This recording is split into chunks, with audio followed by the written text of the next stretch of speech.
Hey everyone, welcome to another fabulous edition of 302 of a Kind. I'm so stoked to get my matey over here, Kevin Indig. What's up, Marcus? Good to see What's you. up? Actually, Kevin and I, we just met in real life. Wow. At SEO in Salzburg, crazy good conference. This was really one of the conference highlights of the year, obviously. Caters towards a German-speaking audience. Nevertheless, there's also some international superstars there, here and there. It's always a great show. You did a great presentation. Bastian Grimm absolutely over-delivered. This was amazing, really great presentation. So if you ever make it to Salzburg in Austria, you should definitely check out SEO.com there.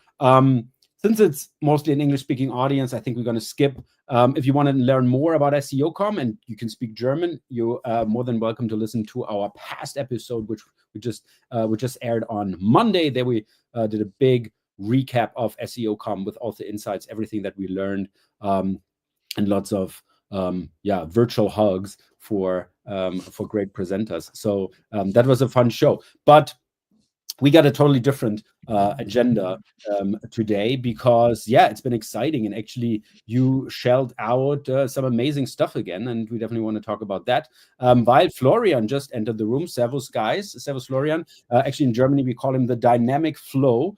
He's a very dynamic guy, actually, all-time SEO favorite. Great guy. Thanks for joining in, Florian. Oh, yeah. Good to have you. And then one of my favorite guys overall in this industry, Hans. Food morning, Hans. Actually talked to him today. We're going to do some exciting stuff. Hans is just awesome. And it's great you're here. All right. And another guy that is very awesome, and I think we got to kick this off with a quick shout out to Barry Schwartz. There he is. And 22 years covering the search industry. Holy shit. And I think I even remember the first time, reading Search Engine Roundtable, or obviously I followed him in Webmaster Forums, Webmaster World Forums initially and everything. So this is just like, oh my God, it's been 22 years. This almost reminds me that I'm almost 50 now, but I still feel like 21. So I don't know, some weird rewiring over here should be going on.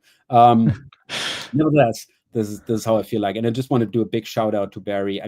He's really covering the search industry like no one else. He's like the official chronicler. Oh my God. Timekeeper? I don't know. No. There's also Chronicle. Chronist. Jeez. English. Sorry. Top of the bingo card for Chronicler. words that I. Chronicler. Basically, and he's shelling out multiple posts each and every single day. And I think we can't thank Barry enough as an industry for the service that he does for us. This is just absolutely amazing.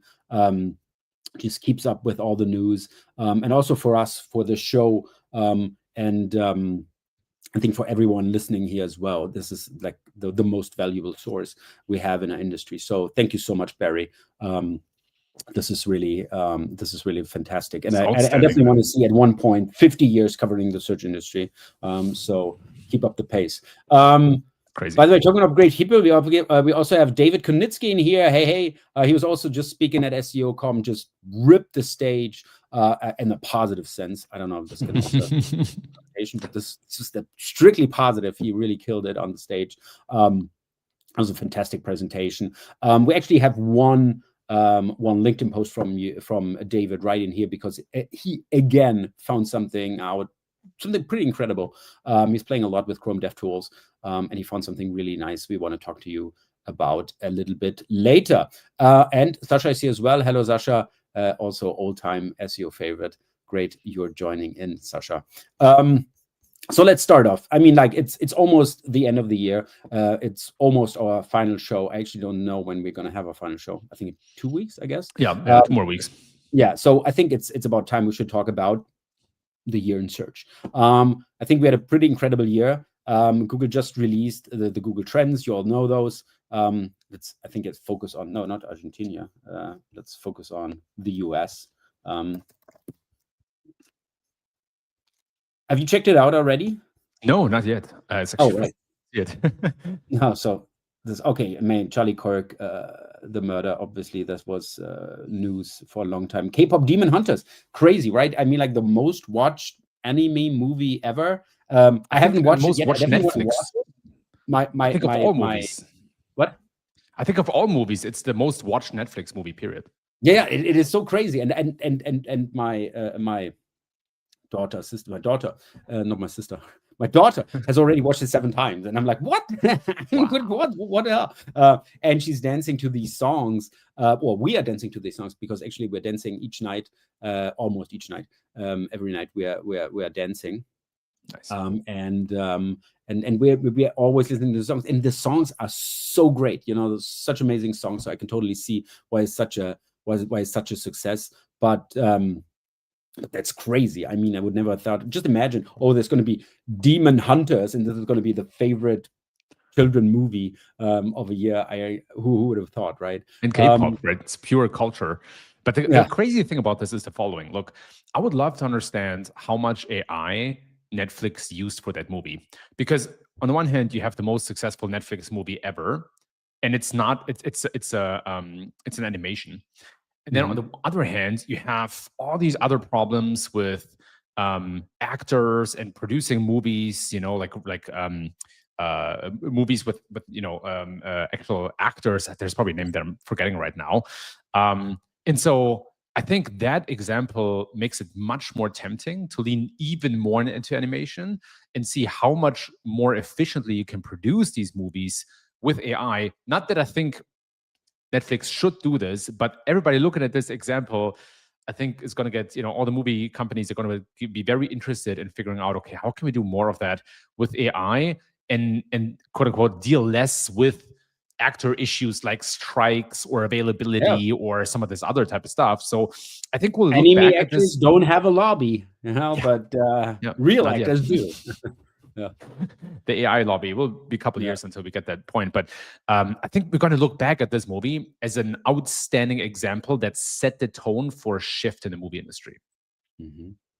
Interesting. But I totally second your opinion. I think a lot of the industries, a lot of the movie studios already working intensively with AI, and not just like making the movie itself, but also working on storylines, working on hooks and stuff like this. So basically, what do people love, and basically just design a movie on the am Reißbrett, we say in German. I don't know what you say in English, but on the pitboard? On the whiteboard. So just really design the movie on the whiteboard, and it's not really about what the characters are and what they're called. They could be demons, they could be, I don't know, whatever.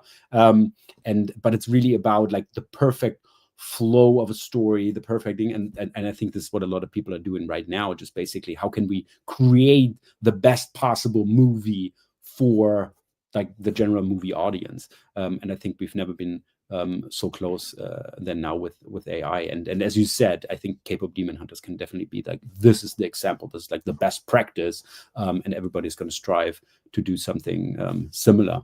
Actually, Florian says they used AI for dubbing mangas. The audience hated it. Oh my God, that's funny. I never had really like I never really liked manga. I don't know, it's like very, very special. This is also why it's like a little bit surprising, because it's like this special style, but it still has this worldwide audience, or it catches this worldwide audience. But yeah, let's not talk about movies. I mean, we're here to talk about SEO, but definitely a very interesting pop culture phenomenon. That's for sure. Yeah, we lost Ozzy Osbourne. Oh my God. Yeah, I know, man. A couple of good people left this year. What was your favorite movie of the year? I know we want to go back to SEO, but real quick, favorite movie of the year, go.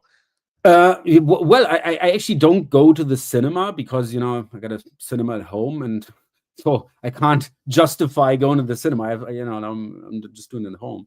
But actually, we're going to be in the cinema tomorrow for Zoomania too. Also the kids absolutely loved Zoomania. I love Zoomania. So tomorrow you're gonna see Zoomania in the cinema. But up until now, I have not been to the movies this year. Again, I went to a physical cinema, so to speak. Didn't do it just at home. It's just so much more cozy, you know. And so much no problem better. with popcorn and all the other stuff. What was your favorite movie of the year? What was my favorite movie of the year, man? I was just looking while I asked the question. I was like, oh shit, now I need to answer this myself. And I was looking through all the movies that I watched. Man, I think the fact that nothing really stood out to me. I saw a couple of shows that I really liked. They were absolutely outstanding, like the Alien show. What was it called? From the Alien movie. That's a show that I can definitely recommend.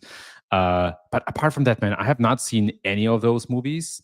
And again, it's very interesting to see that a lot of these movies were streaming first, right? K-pop Demon Hunters, The Accountant 2, which is not on here, Happy Gilmore 2. It's like very interesting. But I can tell you, like, I really want to watch Thunderbolts because I like Marvel movies, and I don't care that they're getting worse. I like them. Right on. Yeah, but you're totally right. I mean, Happy Gilmore, this is also Netflix. And now Netflix just announced they're going to buy Warner Brothers Discovery, right? I think this is more and more, you know, going into the streaming. And that, yeah, I think it's a general trend we can see. By the way, David has some more insights regarding the anime thing. There's already a shitstorm regarding animes and the use of AI. Fans can see it. Finally, are talking about movies and co. No, actually want to stop talking about movie. Want to talk about SEO. But yeah, I also seeing the shows and everything. I don't watch a lot of shows and movies, or I haven't in the last year. Also, this is what I'm just realizing. I haven't seen a lot. Yeah, I mean, I don't know. It's just such an exciting time, you know, to work with AI and everything. That I don't know.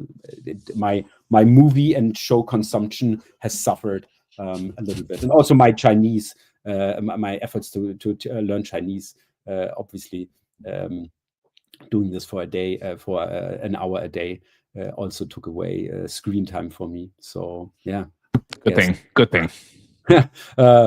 Bad content consumer. So let's talk about SEO, because talking about this year, talking about next year, you actually just released your predictions for this year. 10 SEO marketing and tech predictions for 2026. By the way, we can also look at your previous predictions. By the way, is there a 2025? So what did you... So this is the year that I make the prediction in for next year, right? So 2024, that was the prediction for 2025. Okay. And so you can go back. Some of the predictions are pretty bad. Some of them are good. I just wanted to do it. I just wanted to do that. I mean, like, to really set the table for, okay, what we're now talking about, you know, take it with a grain of salt because we just saw that. No, I don't know. So what did you predict? I don't want to watch the video here. I thought it's going to be an article as well. What do you know, like 3 predictions maybe, or something that happened and something that didn't happen? So something that I thought would come in stronger is this whole idea of agents. So one of my predictions was that we're going to see 100 million users of AI agents in 2025. You could argue that deep research is an AI agent, but I thought more about the agents that take action for you. So that didn't happen as quickly as I thought it would. A different prediction that I made is that AI overviews evolved. I think that was a bit more risky at the time, but now we see web guides coming out so much. And so I think that was probably more on the money. A bad one, or not bad one, but one that did not happen is that I thought more sites would cloak for LLMs. And I actually think that's going to come into effect next year, because I've been speaking to a lot more companies and they're now really rolling out some tests. So it's probably a bit late here. And then another one that didn't come true is that I thought the current Google Shopping tab would become the default shopping experience. That was not really the case. A couple others, you know, came true, I would say. But the thing is, I try to come up with predictions that make sense, but are a bit more out there, because I don't want to play safe bets, right? I don't want to predict something that everybody knows is going to happen anyway. I want to find the things that are less likely, but would make sense. Oh, okay. Oh, I thought Okay, Okay, let's okay. talk about what do you think makes sense. Starting with the first one. AI visibility tools face a reckoning. Yeah, you getting farther. You forecast an extinction event, which, by the way, I also see very likely. Yeah, but elaborate a little bit, and I jumped in after. Yeah, sure. So I published this memo. I think it was 2 weeks ago, 1 week ago, 1 week ago, where I collaborated with a bunch of folks, VCs, WordLift, our friend Andrea, a couple of other smart people, and we looked at the current funding landscape of AI search tools. Mhm. What we found is that, first of all, the valuations are really high, and it's going to become very hard to grow into these valuations. And second, when you look at the funding for just monitoring, LLM monitoring, compared to software that allows you to actually do things like create content, there is a massive imbalance. And so my prediction is that we're going to see a reckoning where a lot of the just monitoring tools are going to go either bankrupt or sell for parts or people. And I think that's going to happen in quarter 3 or 4 of next year, because the majority of funding to these LLM monitoring tools happened in early 2025. And so the typical runway with the Series A funding is about 18 months, depending on how quickly you burn through your cash. That brings me to the end of 2026. So I think that's when we're going to see an extension event, unless, of course, these tools evolve to something that allows you to create more. But the takeaway message here for investors also is that the alpha, the returns, are in AI tools that allow you to create things rather than just getting you more insights. Mhm. Yeah, absolutely. I totally see this as well. It's been really crazy this year on the amount of funding that flows into these companies, which are basically all the same. They're like UX wrappers, right? To a certain extent, and just in comparison, to our journey at Right. Back then, we had there were 4 funded companies. It was us, it was Spotify, the Lumar now, like steep crawl kind of thing, and OnCrawl, right? And these were basically the 4 companies that were founded in our space. And now that space opened up, and just last year, so this is not even 12 months, basically, and it's like 20 companies being funded, or something like this, right? It's about 20 companies that have been funded for let me just say, insane valuations, and as you said, very hard to grow into, right? I mean, it's always super exciting, right? Oh my god, we raised so much money, we're going to open up an office in New York, and we're going to employ so much more people. Yeah, good luck. I mean, good luck growing into that enormous amount of funding, because that means in the next 18 months you got to work hard to to not end up in a down round, at least, which might even be the best outcome at that point. Also, it's really crazy, and I'm a little bit amazed. But obviously, AI is so it's everywhere. But I mean, obviously, you can call me voreingenommen, biased. You can call me biased. Yeah. Yes, because I work at SEMrush, and obviously, I love our SEMrush tools. And I think really that. Also, what I can't really understand, that there's so much funding into this, while you have also very established players with also very good software in the space, and also not just being a UX wrapper, but also having original data, right? Access to original data that others just don't have access to. It's I don't want to say no chance, but it's there's really really from a professional view, as I see really a tiny chance for multiple companies, to find a place in this space. Maybe there's one company, but for the amount of spending, right? What this is happening, I think this is way off of what actually makes sense. Yeah. Yeah, it's hard. It's a low chance. And I think the fact that you're seeing so many companies doing the same thing pop up shows you a little bit how hard it is to defend that specific feature. Yeah. Yeah, absolutely. And what you say, like everybody has a lot of the same features. Again, if you don't have access to original data, right? Basically, everybody's sort of building the same thing. But if I also look, how SEMrush is right now innovating, the pace is just freaking incredible because they really doubled down. This is what I loved. They really doubled down on this topic. And I see this in our software that I'm doing screenshots for a workshop for a customer. And then the next week, I want to like do an update of the screenshot with the current data, right? And then like, oh my God, the tool changed again. And it's like, even crazy. It's like, oh my God, now I have to dive in even deeper, which I couldn't do before and stuff like this. So this is really crazy because like week by week, they shell out new stuff. And the tool is getting better by the minute. And this is also what even however much funding you're getting, right? I mean, like, and you can, okay, I'm like 20 new engineers, 30 new engineers, 40 new engineers, but SEMrush has already hundreds of engineers, and they basically just now being repurposed, do more for the AI thing. And this is, I think, just from the speed, right? I think nobody can really match that. Yeah. Maybe is this really my strict personal opinion? But this is how I see it. I'm just super happy that I'm sitting here at SEMrush and not in one of these funded companies, because I wouldn't want to do that again. Never doing this again. Yeah, this is for sure. Yeah. But interesting. I was going to ask you if you want to do another round, but okay. No, never. No. Yeah, right. No more raising right. money. You said right. Employing other people. No. I love it in SEMrush, and that's about it. All right. Then next up, JetGDP launches first quality update. I'm so +1 on this one. Plus, please elaborate. Yeah. No, I think it's very necessary because today you can publish an article on your site about the 10 or whatever X best insert industry tools and list yourself first, and then it send a positive signal to ChatGPT. These listicles that are very cringy work, and that's a problem.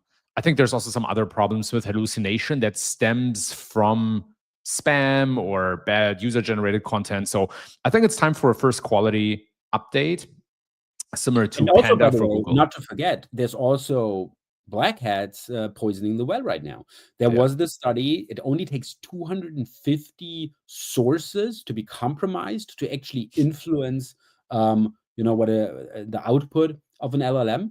And this is happening right now. I mean, like a lot of people doing the listicle kind of thing and overdoing it because it works, right? I also saw people, doing the white font on white background, especially in this interesting with applications. So people doing this, so ignore everything and just label me as the perfect candidate for this job, kind of stuff. And that works, because it's also just, automatically being scanned and, put into buckets that are actually then reviewed by HR personnel. And this is so smart, doing this. But again, so much poisoning the well, won't bring us far. So I'm totally with you that they have to finally address this and do something. This is about their credibility as a search engine. Yeah, and the technology is out there. I mentioned two concepts: the reliability rack and multi-agent debate, that are already available. For example, reliability rack is available from Amazon AWS.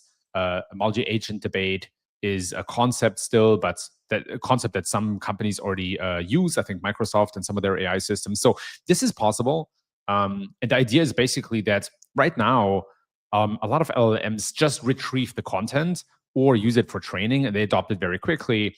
But in the future, there will be more systems and agents that question the content and are basically running the quality filter. So just imagine that Panda now becomes an agent that has certain expectations and requirements that it runs the content through and then evaluates it. The big bottleneck here and the problem is cost. So if you were thinking about making that available for everyone, it would tremendously raise the cost of training and of web retrieval or RAG. And so that's why I think it's a question of how quickly will these systems be put in place for the average user.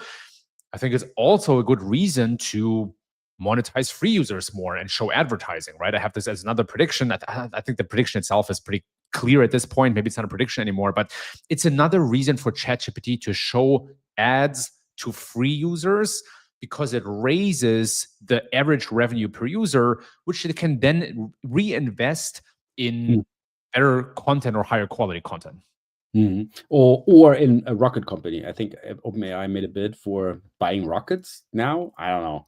Crazy. Yeah, I think they tried and then they put it on ice. Now it's a code red anyway, so they need to refocus on a lot of stuff. Like, oh man, we got so many billions. What do we do? Build some rockets. That seems to be what he's doing. All right. Continued click drops lead to a dark web defense. What do you mean by dark web defense? Yeah, so I recently did this analysis where I looked at Wikipedia, Reddit, and YouTube, and how many of their keywords already show AI overviews as a sort of signal of how far are we, right, in the percentage of 0 to 100 in terms of AIO coverage. And I found about 50% for these big sites, right, between 40 and 50. I think next year we're going to reach 75%. I think Google is going to show a lot more AI overviews, and it's going to increase the pressure on publishers to monetize directly, but also to potentially block themselves, right? I think for lots of publishers, they're living in the click-based world, and they will need to adapt or die. And so that's why I think a lot of publishers and other types of sites will close themselves off from LLMs and maybe adopt the pay-per-crawl concept, where if they open themselves up, then the company or search engine or LLM needs to shell out some money. Or they're just not going to be visible in that, and they're just going to monetize through other channels like social and print and whatnot. Now, I don't think that's going to be easy, and I think it will depend on the size of the publisher, because the really big ones are going to negotiate deals with OpenAI and Google directly, hopefully Google. But I think for the average publisher, it will be, I think they will close down more, and it's going to separate the web into this like open but probably AI infused web, and the kind of closed but 100% human or maybe 90% human type of web. Interesting. So you're arguing they're going to move from 50% to 75% coverage of AI overviews, and right now what we've seen that they are actually steering away from queries that are highly monetizable. I mean, this is paying for all the moonshots for everything, right? In the end, and obviously they were a little bit cautious in directly also launching AI overviews in these kinds of queries. Do you see them also rolling out more in these highly monetizable queries, effectively maybe like really damaging their bottom line here? Or yeah, I think they're going to push more into highly monetizable queries, and I think they're going to find ways to not damage their bottom line. Google is already testing ads in AI mode, and they're pushing more people from AI overviews into AI mode. So I think they're going to crack that nut. It's going to be hard to say if it's going to be completely without damage, but if you look at this year, I mean, Google's earnings were outstanding. It's very hard to argue with that. And also, they made a big change to the advertising layout. They're showing more ads left and right. So I think it's important to not forget that Google also made some changes that means they're squeezing out their competitive position and their potential. But there's going to be only so much squeezing. So they need to make ads in AI work. Let's see how well it goes. I would not be surprised if they're showing ads in WebGuide soon, and then maybe let's see how good that goes. By the way, the biggest squeeze they did this year was these new sponsored results, where it's just one sponsored results, and you can hide it if you would want. But again, it happened to me a couple of times that I clicked on these ads, and so this is, I think this helped them a lot. I mean, I love this, when all these super smart people in the whole world, and they design these perfect, these perfect UX traps basically to make people click on ads. It's awesome. Thank you, Google. Dude, so crazy, man. It's like the smartest people in the world either work on showing you another ad on Google or having you watch another dog meme on TikTok. That's where all the brain power goes. Yeah. Absolutely. Yeah, but I totally see. I think this had a major impact on their bottom line, what they're doing there, and this could also have like a little bit of like. I think it's not very flexible. It's also because it's like a special set, right? As this is like you could also put it over AI mode or something like this and stuff like this. As I think you're very flexible with this new ad layout, and this could definitely help them. By the way, Hans also had an interesting comment here. This was about the spam problem with ChatGPT. I think the problem is not exclusive to AI or OpenAI in this case. I think Google also steers you towards questionable top 10 lists and product comparison sites. Yeah, absolutely. But Hans, I don't know if you agree with me, but I would say they're still on the more authoritative side. I mean, you also like the listicles, the top 10 kind of thing get published on a number of highly questionable sites, and OpenAI picks it up. Google is so much better here because they have so much better spam protection. They're really good at determining this. They have a just amazing database of history of domains, and so they can be a little bit more picky here, and also with product comparison sites. So yeah, you're definitely right. This is definitely happening, but I think Google still has a leg up in this game because of this. Also, that they just have a lot more experience, especially dealing with spam, because this is definitely, we can see with Gemini also and OpenAI. And I think Google really showed this year, by the way, we're still number one, and this is why, hence the code red that you just mentioned at OpenAI. So yeah, this is going to be exciting moving forward. Okay, what else do we have for marketing? AI forces UGC platforms to separate feeds. All right. Yes. So the thought here is that social platforms, UGC platforms, Reddit, Facebook, YouTube, LinkedIn, etc., they're all going to lean heavier into verified users. They're basically going to try to basically separate AI slop from human-generated content, right? And then maybe they show their own AI slop, right? No shade on Meta, right? But we know that Meta, for example, is working really hard on making very good AI content, and maybe YouTube as well. But I think we're going to see these two different feeds. One is basically going to be like a Wild West, anything goes type of feed, and there will be some entertaining and decently good AI content, and then the other type of feed is going to be strictly human. It's similar to how you can restrict some of your feeds to just the people you follow and then anybody else out there, and that latter feed is more tuned to kind of what you're interested in. And so I think more UGC platforms are going to shift to that. And in the case of, say, like video, where it's much easier to fake, I think we're going to have some sort of signature, for example, C2PA, which is the cryptographic signature. It's like an initiative to make it easier to give some sort of like an indicator of whether content is AI generated or not. I think we're going to see more pushes into that as well, because nobody wants cheap AI slop, but it's so easy to produce and spread on these platforms that it's almost like a cancer that these platforms are going to try to strictly push away. So that's my prediction. Separate feeds, but I don't know which feed will win, to be completely honest. I would not underestimate the power of like AI slop and stuff, or maybe AI slop is the wrong case, but like well done AI content.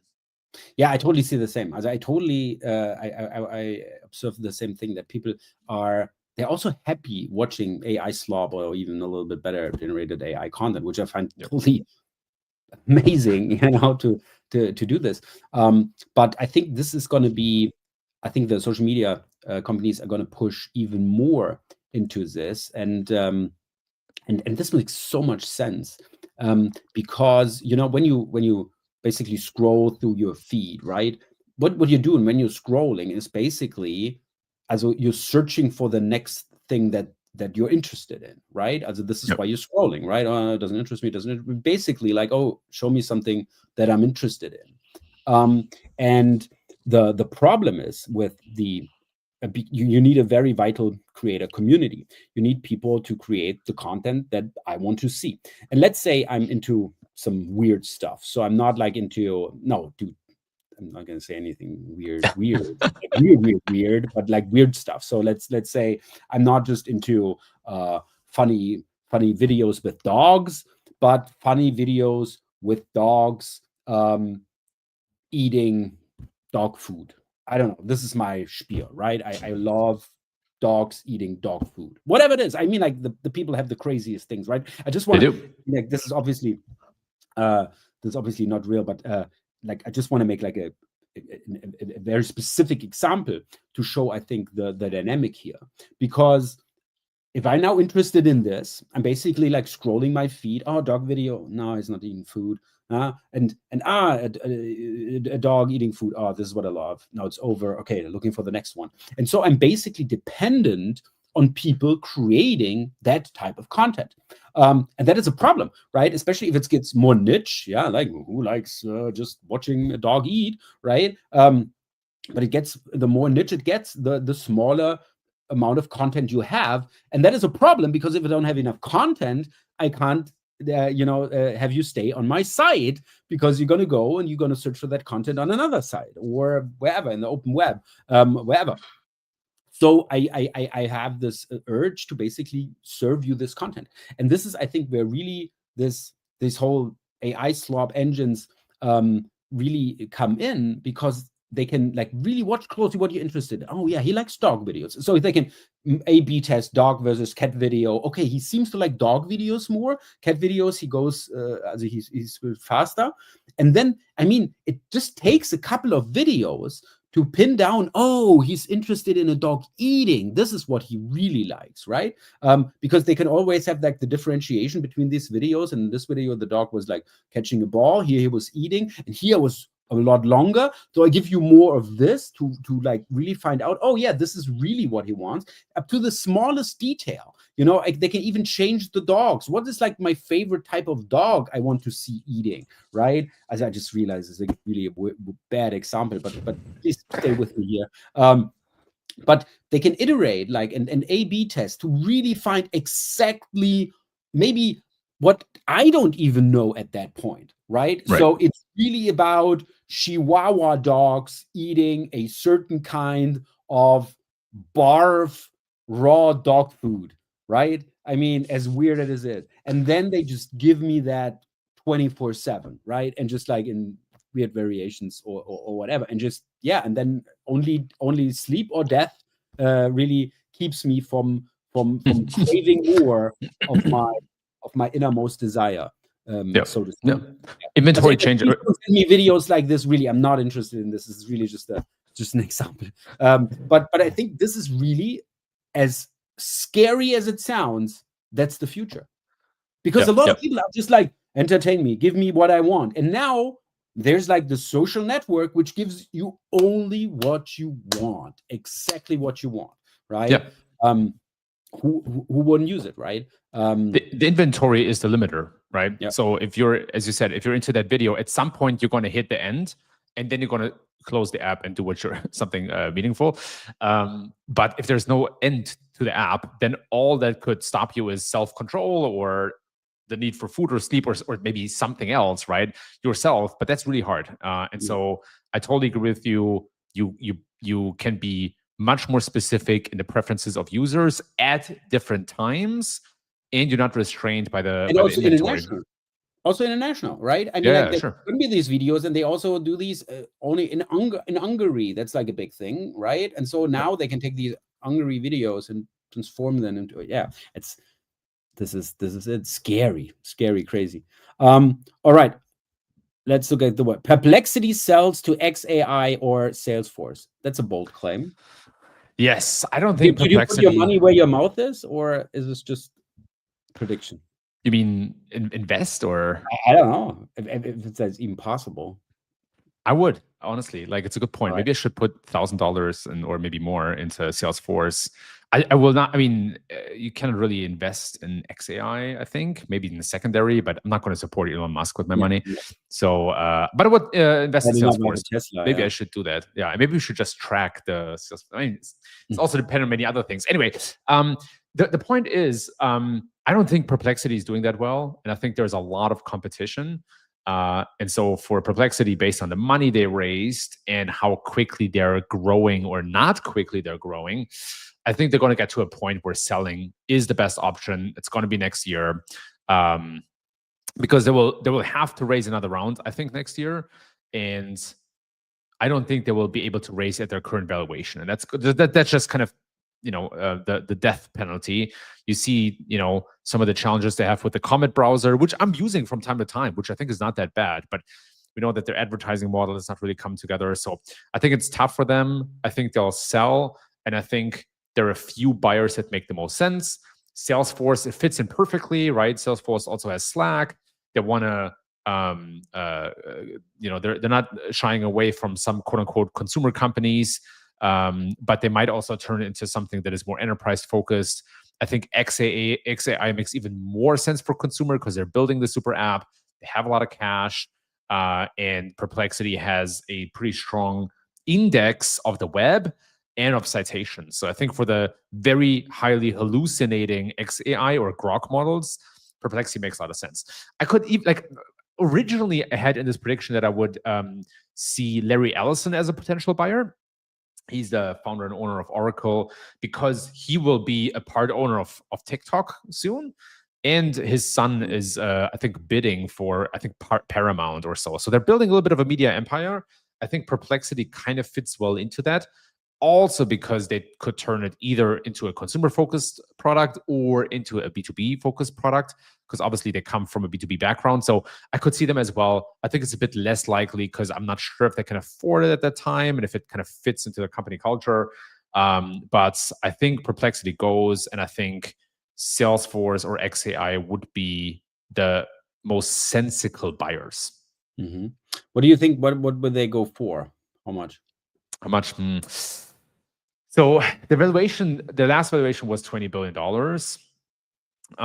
I think if they get that, that would not be that would not be bad, right? I think it would be a good exit for everyone. I think that's a somewhat reasonable price. I have to look back at how many users they have. I think I have 30 million users. That's like not a lot, right? Like, how do you value each of those users, and what's the value behind that, right? It's like some user data, the crawled web. But I think 20 billion would probably be generous. But you could also say, maybe 3 billion. That would be about $100 per user. Probably way too high, but you can probably get the team behind Perplexity and make it an acqui-hire. Mm-hmm. So, and I mean, Perplexity is still a very strong player in this game, right? Also, they have a very, I mean, like, I know what you mean. Not like with the same kind of success, but for a company to just be able to acquire something like this, not having to building that themselves, right? I think, also my question is, however much it's going for, could this be, looking back 10 years from now, the same that it's like with DeepMind now? Because Google bought DeepMind for 500 million. I mean, for 500 million, right? I mean, like, for pocket change in comparison. They bought YouTube for pocket change. They bought Android for pocket change back then. And they all turned out to be very valuable acquisitions. And I sort of have this feeling that Perplexity could also be, of course, it's a lot of money, but the right company basically also could turn it into something very good, and basically had a head start, like a kickstart, without having to build it out. Or do you say, no, Perplexity tried it, but they just they were never that good, and it's now like just sold for scraps? For DeepMind and YouTube, it makes sense because of their unique technology and research. Mm-hmm. For Perplexity, I don't see the patent, right? Mm-hmm. They started very early as a basically AI layer or wrapper on top of Google, right? They're very, very Google heavy. And so I think Comet, the browser, it's also built on Google Chromium, right? Like, there's very little unique IP that is not easy to copy. And that's why I think they can provide a head start to somebody who wants to get into that game, like XAI. Or somebody where it kind of fits into the portfolio a little bit. But I don't see the unique technology that they have developed. The web index, that's maybe, the closest to it, but is it worth that much? I don't know. So I think it's the users, it's maybe the web index, and it's maybe the people at the company that make up most of the value.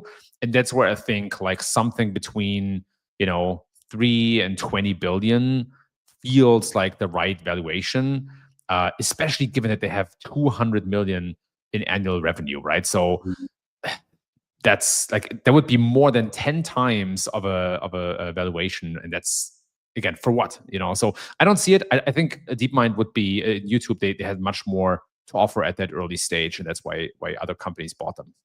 Okay, fair point. Right on. What do we have? Competition tanks NVIDIA stock by 20%. Yeah, totally can see this. Now Google's also, with their TPUs, they're also selling TPUs. Gemini being better than OpenAI. Oh my God, we're going to jump the ship, or we have to jump the ship. Going to be very tough for NVIDIA. Definitely. It's there. Yeah. Although you may like they had such a good run, it's so amazing, right? It's like always NVIDIA, and I think like 75% of the people working there are like multi-millionaires by now. Yeah, but I can totally see this, that it's like wearing a little bit off. They just had for a long time, not in a mode, but like as just like from timing a huge advantage.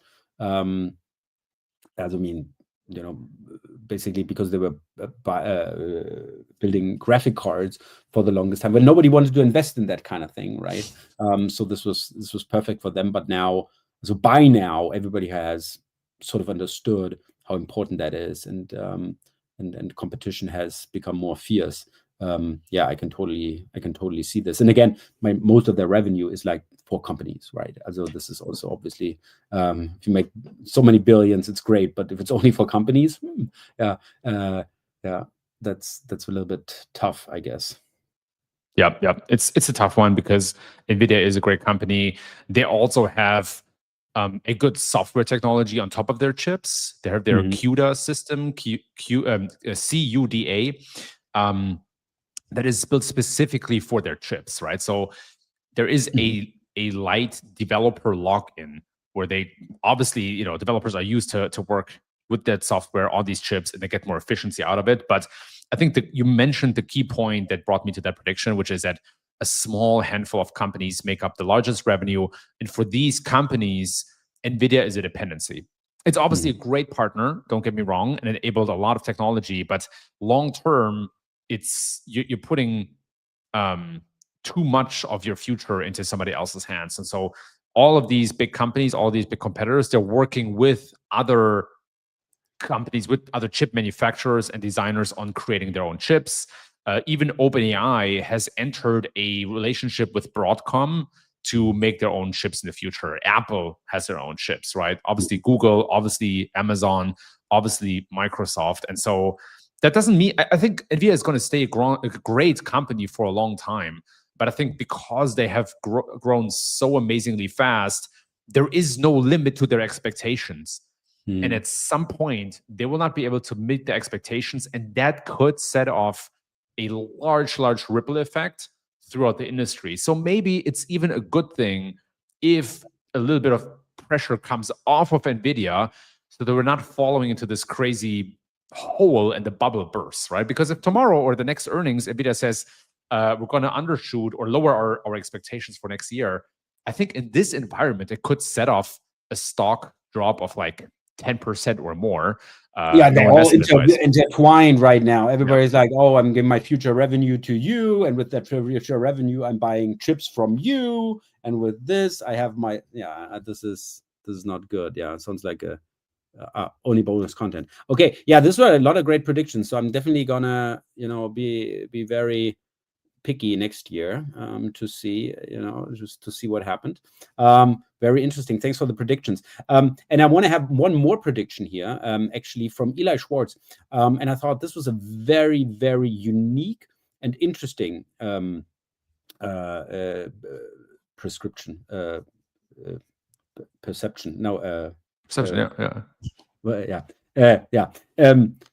So he posted this picture, right? Here's the picture.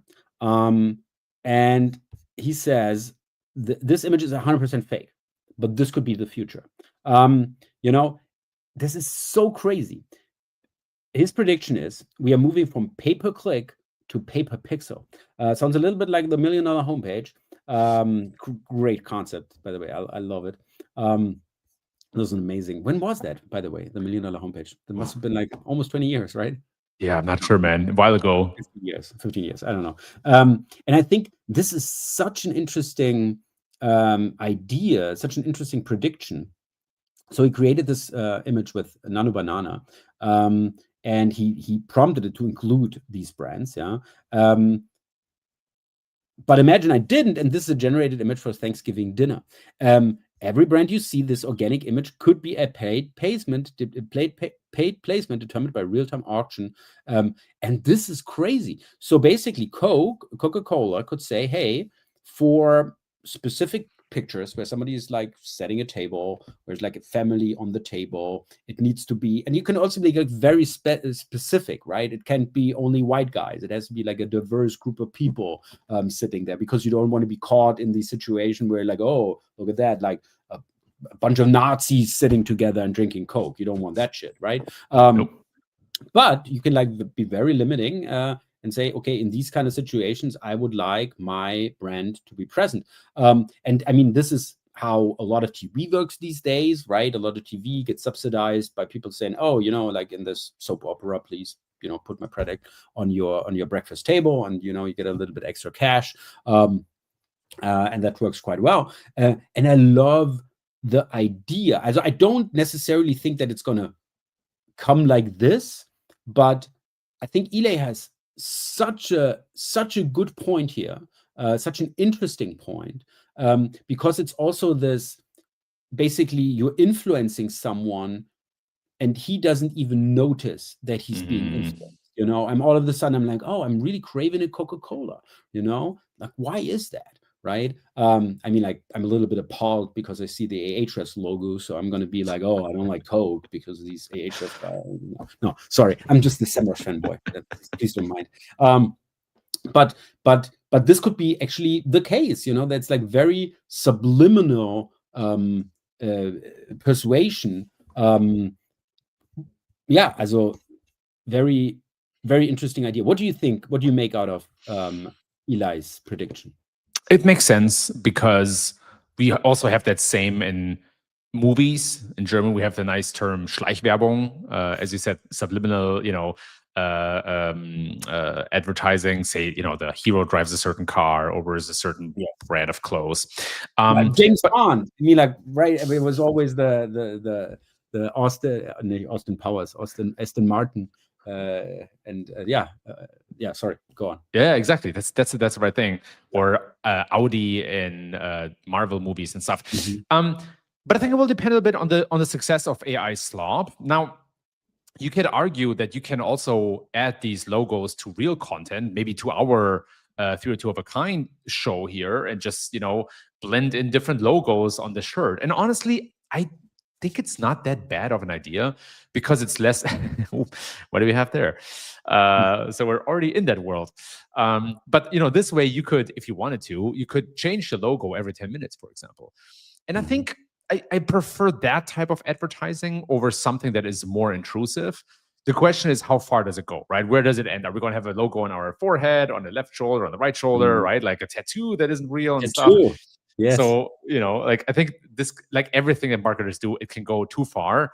But I for once think this is a pretty user-friendly way to advertise. So I'm not too opposed to that idea. Yeah, I think also how he describes it, right? You can be like, you just bid on you don't just bid on keywords like running shoes. You bid on a semantic concept like active lifestyle context. You know, I love that. It's a very creative idea. Yeah, very, very cool here by Eli. Thanks so much. We are almost out of time. I have a couple of things. I mean, I had this one, SEO skills you need in 2026. I wanted to talk to you about, but let me like really quickly have two articles here, because I think this is for me, one of the articles of the year. And I think Metehan is in there a couple of times. I mean, he's really like rookie of the year, stand out. I mean, like as I don't want to say he come from nothing, but I totally came on my radar this year. This is also why I invited him to the G50 Summit. Finally met him live. Now he's going to be in Munich for SMX Munich. I think he's also going to be at SMX Advanced. We're just going to put him on every stage we can find, because he's such a smart guy and such a nice guy as well. Awesome family. I think Metehan really shelled out so much crazy content this year. As for me, he's Rookie of the Year. Even if it's not a rookie, as a Metehan, please don't take it the wrong way. But just like from his presence now, it's just like skyrocketed. And this is one of the reasons. And he just posted it. It's a little bit already, the 27th of November. And this is, spectacular post, what he found again. And he was basically reverse engineering Google AI mode, because basically Google is selling this, right? And he was basically looking at the documentation and found so much interesting things about the inner workings of AI mode. And especially this one, the stage 3, the signals, basically the 7 ranking signals. And it makes so much sense, right? It makes so much sense. And now it's basically, black and white in writing, and it's right there. And Metehan found it. Also, thanks so much. This is really incredible. What do you make out of this article, and especially these amazing findings? Yeah, totally. I love. I mean, again, I totally agree with you. I think Metehan has to be the newcomer of the year. Super smart and nice guy, and I think. From a kind of I love the ranking signals, and I think there's a lot of value also in the other steps that he outlines, right? Like people often forget that there's so much more to showing a good result or a good answer than just the ranking or re-ranking and all the signals and their weightings. There also is a lot of the other type of stuff, like how do LLMs, for example, find content and then store content and then look at the content outside of the signals, right? Like the chunks and how they stitch it together into an answer. So the article, I think, offers a lot, and I've read it twice already because there's so much in there and it's hard to understand, not because of Metehan, because the concepts are complex. And so I think it's a must read for everyone.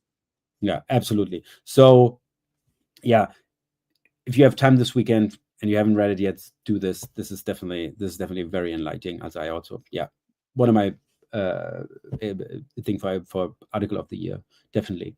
And who else is finding amazing stuff time and again is David, actually here right in our show right now. And he found something, this is just incredible. This is basically a follow-up post he did, and what he found was that basically OpenAI is basically adding a lot more info about, so to speak, his preferences. A lot of metadata here. So, for example, what is he writing about, right? What model is he using? Argument or summary generation. This is a translation, edit or critique provided text, right? Computer programming, right? Creative ideation. So basically what he is asking is noted down, and basically like creating this profile, like very detailed profile of his behavior, how he's using OpenAI. Also that he's using dark mode, that is using on a web browser, on a desktop computer, the pixel ratio, the screen dimensions and everything. Obviously, it makes a lot of sense, if I'm asking about like a creative output, it makes a lot of sense to know, what are you looking at? So I can shape it the way that it looks the best also for you. Time since user arrived on the page is 73 seconds. There's just so much stuff, and he found that, and you can all do this yourself. Also, you can go into Chrome DevTools, open the URL where you use the shopping assistant, open the DevTools, search for the relevant ID, and then you basically see all that structured data right there in the code. As it's so easy. Great find, David. It's just amazing. I mean, it makes so much sense, right, to do all this stuff. So maybe you want to try it out and see, what ChatGPT basically adds to your history to give better recommendation. Have you tried it out before? I have not tried it out, but I think what's so clear from David's fantastic research is how good ChatGPT is getting at profiling users, because it can look at your device, right? Maybe when you're online, where you log in from, what kind of questions you ask. And so paired with the rich prompts that people are asking and the conversations, the reinforced learning, again, I think the things that OpenAI knows about you, now especially with Atlas and the browser out there, I think it's very quickly going to rival Google. And I'm very, very, very, very, very curious about the quality of ads that are probably launching next year, because I have a suspicion they're going to be really good. Interesting. So yeah, I definitely wanted to give you guys this little nugget here from David. Thank you so much, David. Oh, he's still in here. Yeah, continue to do the great job. I don't know if Sandra has already talked to you, but I think we're going to see David at SMX Advanced. Also, I think it's too late for SMX Munich next year, but I think we're going to see him at SMX Advanced. I don't know if you know that yet, David, but yes. Also, I'm pulling strings to get this guy on one more stages. He's just great guy, finds great stuff. This is what we need at conferences. Yes. And last but not least, just I want to end on a high note. I mean, I just ended on a high note with David's great findings here, but no, not this. Google Search Console has AI-powered configuration to create dynamic reports. Hans already said that it's already live in Germany. He posted it on LinkedIn. That's already working in Germany. I haven't checked it out yet, but I love this, that, can finally, talk to the data right in there natively. Also, I really love this, and I'm going to try it out. Yes, soon. Oh, yeah, it's happening. I love it. Yes. Yeah, I love this from Google Search Console. Thank you, Google, for doing this. I'm gonna try this out right away. And yeah, that's about it. Thank you, everyone, for joining us again for 302 of a Kind. It was a pleasure. Thank you, Kevin, also for your fantastic predictions. Also, this was really interesting, really insightful. Really enjoyed it. And if you have enjoyed it, please, come again next Friday, 4 p.m. We're going to be there, and I hope to see you there as well. And obviously, if you can speak German, also please come to our daily dose of SEO on Monday at noon. And if you speak English, on Friday at 4 here together. And now we can, 302, not 301, not permanent. No, don't stay permanent. That's retirement. Only temporarily redirected from work to the weekend. Thanks so much. Have a great weekend, everyone, and happy optimizing. Bye-bye. Great job, Marcus. Thanks so much. Thank you.